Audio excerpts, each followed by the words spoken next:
السلام علیکم، welcome back to my channel. امید ہے آپ سب لوگ ٹھیک ٹھاک ہوں گے۔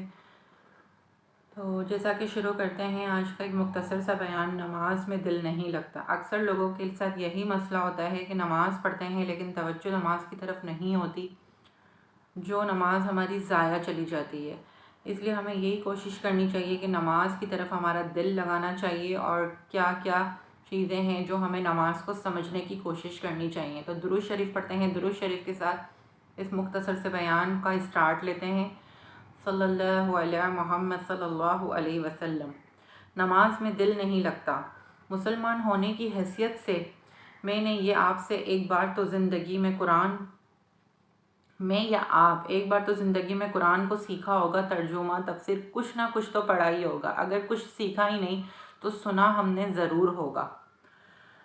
جتنا نماز میں قرآن پڑھتے ہیں اتنا ہی سمجھ لیتے کہ قرآن ہمیں کیا کہتا ہے۔ نماز میں ہم جو صورتیں پڑھتے ہیں، ہم صرف اور صرف ان صورتوں کے معنی ہی سمجھ لیتے تو ہمیں نماز پڑھنے کا مزہ ہی اس کا الگ ہوتا ہے۔ جب ہم ان چیزوں کا معنی مطلب سمجھنے لگتے ہیں نا، تو نماز کی لذت بڑھ جاتی ہے۔ اس کو تو سمجھ لیتے، یعنی کہ معنی یہ ہیں، مگر عالم یہ ہوتا ہے کہ نماز میں دھیان ہی کہیں اور ہوتا ہے۔ ہمیں سارے کام ہی نماز کے وقت یاد آتے ہیں۔ ایسا ہوتا ہے نہ ہم نماز میں توجہ دیتے ہیں، نہ اذان کا جواب دیتے ہیں۔ سب کی بات نہیں کر رہی میں، ان لوگوں کی بات کر رہی ہوں جو ایسا کرتے ہیں۔ تو نہ کریں۔ ایگزیکٹلی نماز کیا ہے سمجھیں تو اللہ کی بارگاہ میں حاضری ہے۔ اگر آپ کا کوئی کام رکا ہوا ہو اور آپ کسی بڑے آدمی کے پاس جائیں تو دھیان کہاں ہوتا ہے؟ بالکل اس کی طرف نہ ادب سے بات کریں گے، بالکل احترام کے ساتھ ان سے کھڑے ہوں گے اور بولیں گے سر ہمارا یہ کام کروا دیں۔ ساری توجہ ہماری اسی طرف ہوتی ہے کہ بس کسی طریقے سے ہمارا وہ کام ہو جائے۔ اللہ! اور جب نماز کی طرف، خدا رب العالمین کی طرف آنا ہے تو دھیان کہیں اور ہوتا ہے، سوچ کہیں اور۔ ہمیں اس طریقے سے نہیں کرنا چاہیے، یہ ہمارے لیے شرم کی بات ہے۔ جب ہمارے اندر یہ شرم آنا شروع ہو جائے گی تو ہمارا دھیان خود ہی نماز کی طرف جائے گا۔ جب تک ہم ان چیزوں کو محسوس ہی نہیں کریں گے، ہمارے اندر شرم ہی نہیں آئے گی، تو ہم تو کبھی نماز کی طرف راغب نہیں ہو سکتے۔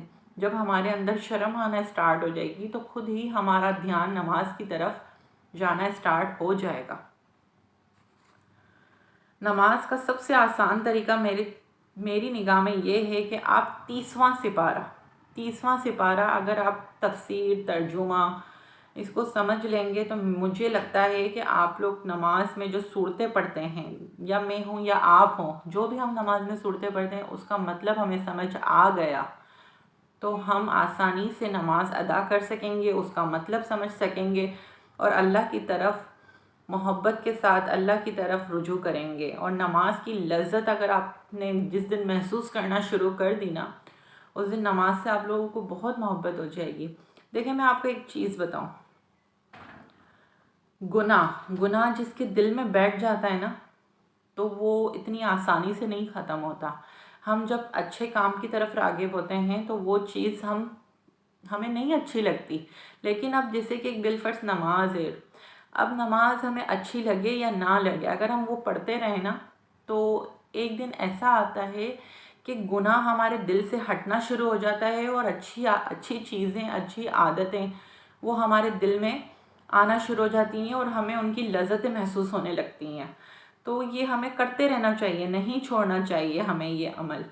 جس طرح آپ دوسری دنیا کی فضول کاموں میں، چیزوں میں اتنا دھیان لگاتے ہیں، تو کیوں ہم اللہ کی بارگاہ میں اب اس طریقے سے توجہ نہ دیں جس طریقے سے ہمیں دینی چاہیے۔ ہم نماز دن میں 5 بار تو پڑھتے ہیں، تو ہم دل سے کیوں نہ پڑھیں؟ ہم ایسی نماز کی اللہ کو ضرورت نہیں ہے کہ ہم یوں اس کو ایک اپنے اوپر برڈن سمجھیں کہ یہ بس ہمیں ادا کرنی ہے۔ نہیں، اللہ کو تھوڑی ضرورت ہے ہماری عبادتوں کی۔ ہمیں نماز کو توجہ سے پڑھنی ہے، صورتوں کی ترجمہ پڑھیں، تفسیر پڑھیں، پہلے ان کے مطلب تو سمجھیں، پھر دیکھیں آپ کو نماز میں کیسے آپ کا دل لگے گا۔ تو پلیز ان چیزوں کو سمجھنے کی کوشش کریں اور نماز میں اپنا دل لگائیں۔ تو انشاءاللہ مجھے امید ہے کہ آپ لوگوں کی نمازیں اچھی ہو جائیں گی، اور آپ لوگ کے ذریعے میرے لیے بھی آسانیاں پیدا ہوں گی، یعنی میرے لیے بھی یہ سب چیزیں صدقہ جاریاں بن جائیں گی، اور آپ لوگوں کو میں اچھی چیزیں سکھاتی اسی لیے ہوں کہ میں ان چیزوں کو پھیلاؤں، جتنا ہو سکتا ہے پھیلاؤں، اور آپ لوگ مجھے ان چیزوں میں، میرے لیے یہ سب چیزیں صدقہ جاریہ بنے، میری آخرت سنورے۔ تو آپ لوگ ان چیزوں کو سیکھا کریں، نماز کی طرف رجوع کریں، اپنے اللہ کی طرف رجوع کریں، یہی ہماری دنیا اور آخرت کا ذریعہ ہے۔ اور جس نے نماز سے دوستی کر لی، اس کو نماز پڑھنے کی لذت مل جائے گی۔ جب وہ سبحان رب العظیم پر کہتا ہے تو وہ سمجھتا ہے جب رب کی تعریف کر رہا ہوں، تو بعض اوقات آنکھوں سے آنسو نکلتے ہیں۔ آپ کبھی محبت تو کر کے دیکھیں اپنے رب سے، اور اس کے ہمارے پیارے آقا صلی اللہ علیہ وسلم سے محبت تو کریں۔ جب ان کی محفلوں میں بیٹھیں گے، خود بخود آپ کی آنکھوں سے آنسو جاری ہو جائیں گے۔ ان سے محبت تو کریں، آپ محبت کریں گے تو جب ان سے ہم محبت کرتے ہیں، ہمارے بہت سارے کام خود بخود آسان بھی ہوتے ہیں، اور ہمیں بہت اچھا لگتا ہے عبادت کرنا۔ اور وہ کہتا ہے میں نے سب کچھ تیرے دربار میں جھکا دیا، اے مالک مولا، اے سب کے چاہنے والے مولا، مجھ پر اپنی نگاہ کرم کر دے۔ تو جب ہم اس کی دربار میں حاضر ہوں گے اور صرف اسی کی طرف ہماری توجہ ہوگی، تو کیا ہم پہ نظر کرم نہیں ہوگا؟ ہوگا، بالکل ہوگا۔ لیکن آپ ایسا کریں تو قرآن کو سمجھیں، نماز کے مطلب کو سمجھیں۔ اس دن بھی میں نے شرعی مسائل اسی لیے ہی بتائے تھے کہ آپ لوگ ان چیزوں پہ پہلے عمل کریں۔ جب ہمارے وضو، غسل، فرائض یہ سب صحیح ہوں گے تو ہماری نماز قبول ہوگی، ہماری نماز ورنہ قبول نہیں ہوگی۔ تو بس آپ لوگ ان چیزوں پر عمل کریں، مجھے اپنی دعاؤں میں یاد رکھیے گا۔